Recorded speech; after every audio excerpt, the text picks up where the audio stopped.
a trading buy for the short term. Okay, thanks very much for touching upon your top strategies and views on the markets. Time to move right on and focus in on the impact of demonetization on different sectors. Arman Financial is an NBFC providing microfinance to 2- and 3-wheelers, and let's talk a little bit about the fact that there has been a relaxation in some asset classification norms and what the demonetization impact is on the company. Aalok J. Patel, who is the ED of the company, is with us right now on the show. Alok, I just wanted to talk about, whether or not there has been any material impact from demonetization, because a lot of brokerage reports, a lot of experts we've been speaking with have been talking about how the NBFC sector stands to be directly impacted.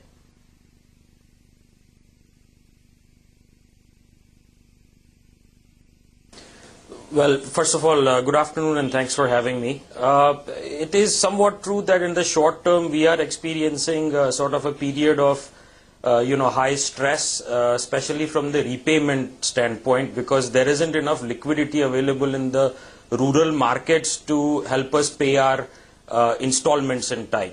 So there is some stress as far as collection from the our rural segment customers, but it seems that it's improving, although a little slowly. Our repayment rates have been going up in the last few days, and hopefully this clears up very quickly.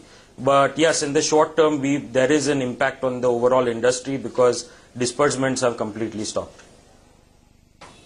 Right. So, how long do you think this transition process will last, to your mind? Well, I mean, your guess is as good as mine on this. I think this is an unprecedented move, so there are no case studies where we can refer to it. But if Prime Minister Modi is to be believed, hopefully by the end of December, things should clear up. What I'm slightly a little bit more concerned about is the lack of economic activities going on in the rural sector. In certain cases, there's a little bit of cash hoarding going on. And in some cases, the rural economy is quite at a standstill, because it's easy enough for us city dwellers to move on to alternative means of payment like credit cards and Paytms and such. But what people don't quite understand is in the rural segments that we work, most of these people have never written a check in their life. So how long it will take is really anybody's guess.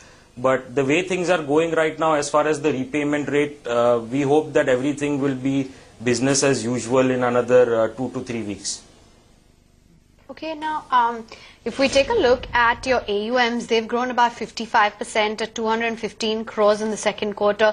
What is the growth impact that you see over the next 2 quarters, and what's the impact on your asset quality?